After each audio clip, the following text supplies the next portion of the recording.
Hi, friends. off to a off to a good fucking start. Hi. Um, I'm not dead. I've had a lot of people asking for an update video. Um, so here it is. I'm at 44 months.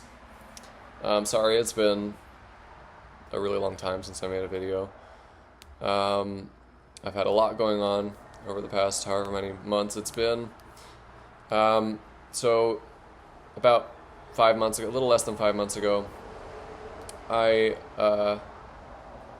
packed up all of my stuff into a couple of suitcases. I sold or gave away about 80% of my things, packed the rest up, said goodbye to family, friends, and I moved across the ocean to Hawaii. There were a lot of reasons for this, but there was a lot of spiritual stuff and a lot of practical stuff. But honestly, the biggest reason for doing so was a goal, a simple goal, which was to complete my healing from psych med withdrawal. I've never done any kind of I don't know. I have friends who backpack all over the country or did that after college or during college or now or whatever. I've had a lot of friends do their kind of eat, pray, love thing. Um,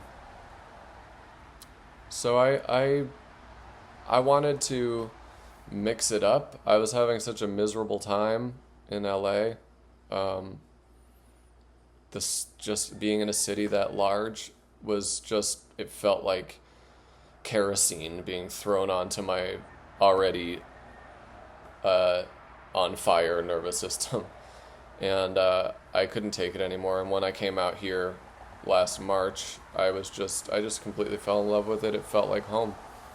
And I've been wanting to live in Hawaii since I was a kid. So I feel extremely grateful and lucky to have gotten to do this.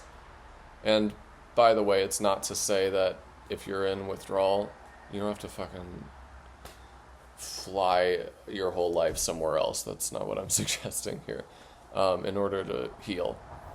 But this is just what felt right for me. So I did it. And yeah, I can confidently say I never want to live in a city again. I love living somewhere really rural. Where I live is very, very small population, and it's very untouched, and I love that. It's very calming, soothing for my nervous system. But it's been extremely challenging, and I'm really proud of myself for doing it. It's been really rewarding in that way. It's built a lot of confidence. But I moved here with debilitating symptoms. Interakathisia, POTS, which stands for, I think, post orthostatic tachycardia syndrome. Don't quote me on that. I think that's what POTS stands for, which is something that a lot of people get misdiagnosed with in the healing process, from what I've read and heard, because the symptoms, withdrawal can mimic POTS symptoms really intensely, and those are the head rushes, the blacking out when you stand up, your heart feeling like it's going to give out from doing minimal movements, the fatigue, that kind of stuff. So the POTS symptoms and interakathisia were still really, really intense when I moved here, and among many others. And it was the monophobia was killer, and I didn't know anybody here when I moved here, so that was wild to experience. But it's been an amazing journey. Where I'm at now with my symptoms is that they are all over the place, if I'm being honest. It's, I've referred to it in other videos this way. It's whack-a-mole. It's just whack-a-mole symptoms. It's I'll have one or two symptoms go completely away, and then other ones that have been gone for a few weeks will just spring right back up on the same day. And it feels like my body's just kind of juggling things. Underneath it all, I would say that the gas pedal, like my nervous system is so on and hypersensitive, which goes all the way up to what I would consider the max level of inner akathisia, or just full-blown akathisia of actually having to pace, and the POTS and all of that. But that's like kind of always kind of happening in the background still. And again, I say this in a lot of my videos, and I just want to remind anybody who's freaking out right now hearing that, please don't assign yourself to my experience or my timeline, because I was heavily polydrugged for one thing. I've had a lot of boo-boos along the way that probably made me a longer case, and most people are not as protracted as me, so I don't want people to hear, how far out I am and what I'm still dealing with and get scared. I've had so many people ask for updates that I have been holding out, because I wanted to make an update when I had better news. But I don't know, that's not true, and it's not real, and I have to be honest, and I get to, I get to share where I am. So, again, we're going to start, this is all just like the darker stuff, and I'm going to get into, there's a lot of light and good stuff, so please stick around for that. But yeah, I mean, the symptoms have been, they fluctuate, in severity. The bad days are really bad, and I have my support network that I'm so grateful for. I have my friends and family that I talk to about this. I've got friends in the community that,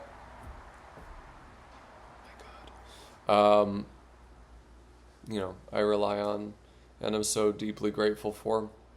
Because it really does take one to know one when it comes to this. You got to find people that have been through it. I always advocate for an in-house approach when working with coaches and stuff like that, because there really is nothing like it, I don't think. So yeah, I when it gets to be its worst, I talk to people, I vent and rage and cry over the phone or in person if I can find someone to listen. By far the most helpful thing in the world for me is to be inside of the ocean or a natural body of water, but especially the ocean.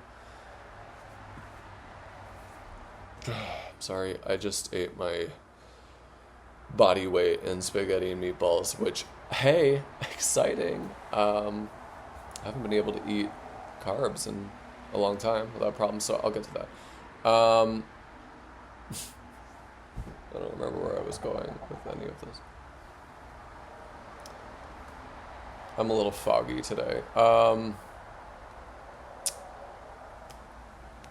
Anyway, I don't remember where I was, but oh yeah, the ocean.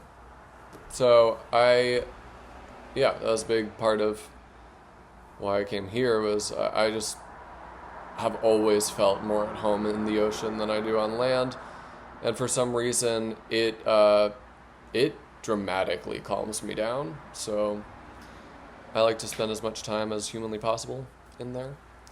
I'm trying to get work doing like dive instructing when I feel a little bit more up to it, because I would love to have my job be in the ocean. But yeah, right now I'm working part-time as much as I can. I pick up a lot of people's shifts based on if my body can handle it. But yeah, I do what I can right now. It's been really hard on my body, but Sorry guys, this isn't like my most polished video. I'm very, very tired. But yeah, let me get to the bright side, because I could go on and on about the symptoms and the way they all trade off, but let me talk about some really good, hopeful stuff that I've noticed before I hop off here. So the first thing is, and I plan to make a very long video about this at some point. I promise I won't wait several more months to do so. I have noticed enormous improvement with my gut. Is it perfect? No, it's not. But it is so night and day different from how I began this journey. My gut was the first thing to go. It was one of the first things to go. When I went into withdrawal, it just turned upside down within a few months. And I lost so much weight. I thought I was going to die at some point. It was horrific. It was excruciatingly painful up until like halfway through last year. And, whether you want to call it benzo belly or whatever, it was absolutely caused by the drugs. And I found a way through that. I'm not going to lie, I did something about it. I know that there's a lot of different schools of thought about how to approach these injuries. When it comes to that specific area of benzo and SSRI withdrawal, I can say from my lived experience that, I did a protocol that completely turned my gut health around, and it was really hard on me. So anyway, I just want to say that because it wasn't like, it was, if you're not ready for your symptoms to go through the roof, it's not time yet. But I had to white knuckle a few months, but it was worth it to me because I was basically housebound from how bad my gut was at the beginning of last year. So I just felt like I had to try to do something about it, and it paid off. So anyway, I will be making a longer video, like I said, about going into a lot of detail on that. But, I can now, I eat pretty much like a normal person, whatever that means. I still limit the stuff that I don't think is great in general, like gluten, dairy, soy, inflammatory stuff, sugar, like anything that's just not generally great for the body. I don't eat a ton of, but I did just get my life with that spaghetti and meatballs that I made. So, it's fun to be able to enjoy stuff like that again. And I just want to say, I was extremely confident that I would never be able to eat normally ever again. About a year ago. So that's how quickly stuff can change, Within a few months, I went from, at the beginning of this, within a few months, I went from eating everything to eating maybe 4 or 5 things and experiencing debilitating pain, having volcanic fucking diarrhea every day, and dropping many pounds and thinking I was going to die. And then same thing, within a few months, I completely turned my gut health around. I enjoy stuff again. It feels like a miracle, and that's another really beautiful thing that has come out of this experience is the gratitude that I feel. It's like installed in the background. I don't even have to think about it consciously. I just feel so overwhelmingly grateful to be able to eat at a restaurant again, or make myself my favorite breakfasts that I said goodbye to for years. Things like that. I never thought that would happen again, and I was wrong. So, Sorry, it's all very fresh.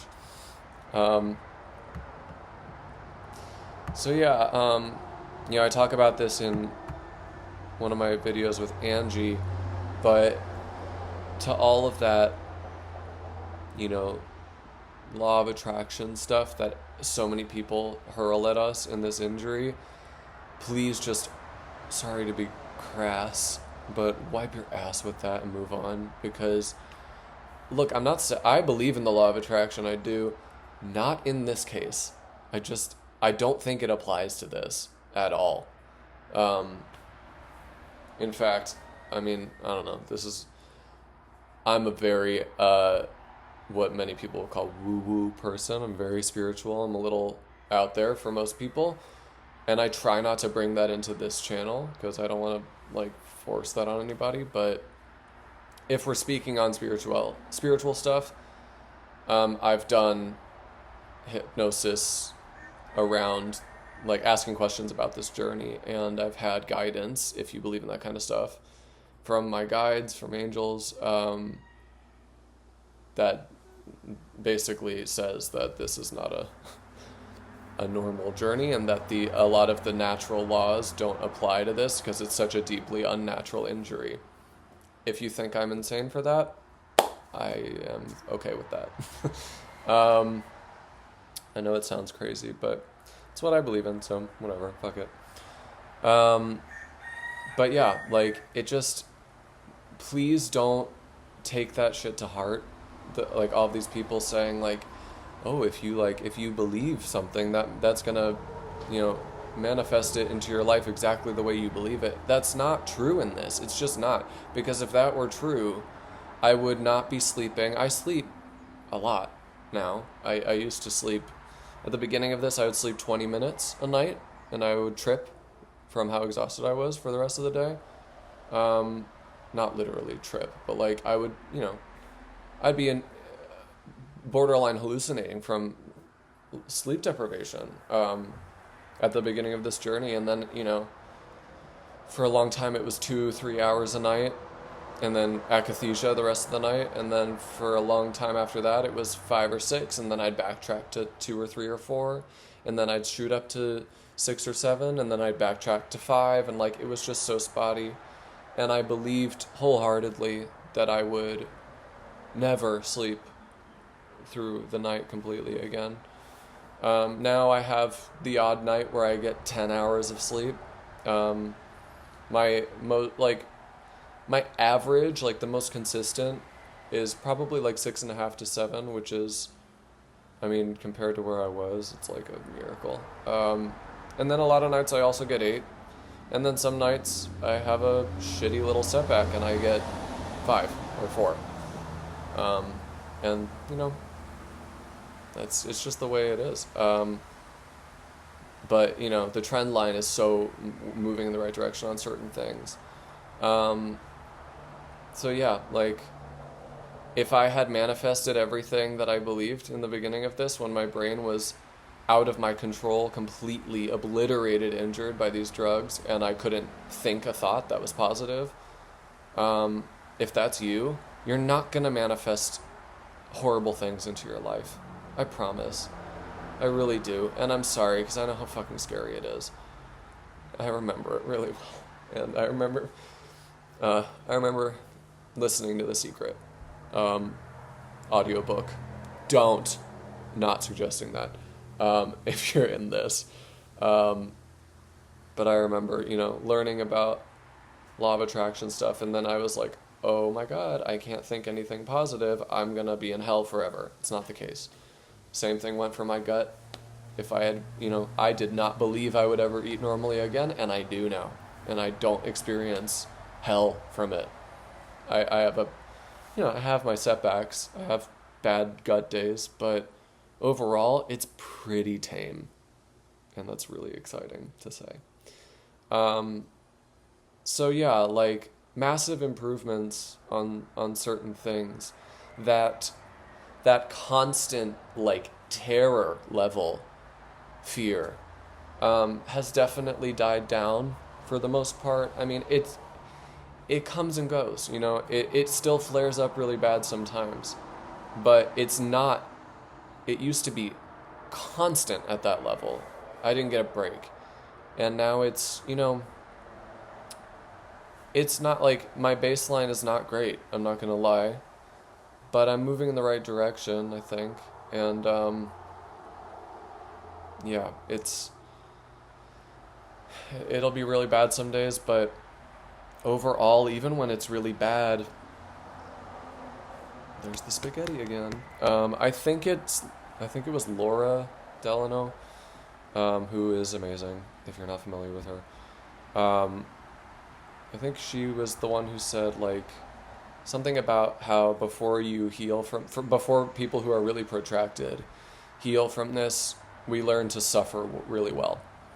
And Angie also echoes that sentiment, among others. But I really resonate with that, because it's not that a lot of my symptoms have, like, I do believe that eventually they will go. At least in this moment I do. I don't always believe that. I am committed to making it through this. But getting this far, people always ask me, like, anyone I've ever talked to about this, they ask me how I survived this long, and like how do you get through what it's like in the beginning? And the answer is, first of all, it's not like that. It has not been at that level. It's not been at an acute level for 44 months. I don't know if I would survive that. It's been pretty bad, but it ebbs and flows. And so I don't want anyone who's at the beginning to think like that they're going to be in acute for 44 months. That just doesn't really happen. Certain symptoms have been really acute, but back to like the suffering well thing, like I don't know, you learn how to cope and how to live with a lot of this stuff, or at least I did. That's how I've done it. Like, I have structured my life around it, and I have to be really careful about what I do, what I put in my body, on my body, around my body, what the people I spend time with, the stuff I watch or listen to. I think that's one of the greatest gifts ultimately that comes out of this horrific experience, is that it forces you to look at every little corner of your life and really take your health seriously at a level that I don't think a lot of people ever arrive at. And I am grateful for that in the long run. I'm grateful that it has forced me to love myself enough to take that good of care of myself. I have a poker face at this point that is unparalleled in most of the world. I am proud of myself for it. At the risk of sounding arrogant or cocky, I'm super proud of my ability to remain kind and present as possible in a conversation or an interaction, in spite of pain that would send most people screaming to the hospital. I do it every day, or most days. And again, I'm not trying to be scary, because it does come and go, but I have my hard moments. And in those hardest moments, I cling to the pioneers that have walked this before me, that I'm so grateful for. The people who have made it through longer journeys than mine. And, at whatever point you're at in your own recovery from this stuff, please know that there are people out there that have been through shorter than you, meaning it could end at any moment. And there's people out there that have been through it for a lot longer than you, which means that if you are one of the longer people, it's okay too, and you are going to still make it through it. eventually. Some people just take longer. Anyway, I'm doing life. I'm living my life. And I'm so grateful and proud to say that. Sorry, this is such a weepy video. Like, really emotional today. But I am, I'm little by little, I'm coming home to myself in a way I never could have expected. And it's still hard. It's still difficult, but I know it ends. I know it ends for all of us. I know it does. And if you're in it, I'm sorry. And I love you. And it never should have happened to you or any of us in the first place. But please keep going. That's like, if I had like a slogan, it would be just keep going. Keep going. Just keep swimming, because I really do believe that it ends for every single one of us. It can't possibly go on like this. It just can't. So anyway, yeah, I'm living my life. I'm getting out and doing as much as I can. I'm exploring nature a lot, which I think is the most healthy, therapeutic thing in the world for me. And I am not pressuring or like telling anybody to do that because, inner compass, you gotta listen to your own body. And unfortunately, you're the only one who can really do that. So if your body is screaming for rest, please rest. And I do the same, I've been inside all day. I have work in a little bit. But, I've been inside resting because my body was like, we're not going, walking in the forest or swimming today, which is basically the only two things I do anymore. Like, we're not doing that today. We're lying down with my beautiful cat, Noodle. And that's what was on the menu today, That's what my body needed and could handle. So listen to your body. Do what you have to do to get through this. Second by second, hour by hour. String enough of those together and you will find your way out through the other side. And anyway, I hope this was helpful. I know it wasn't like very concise or linear, but yeah. Love you guys.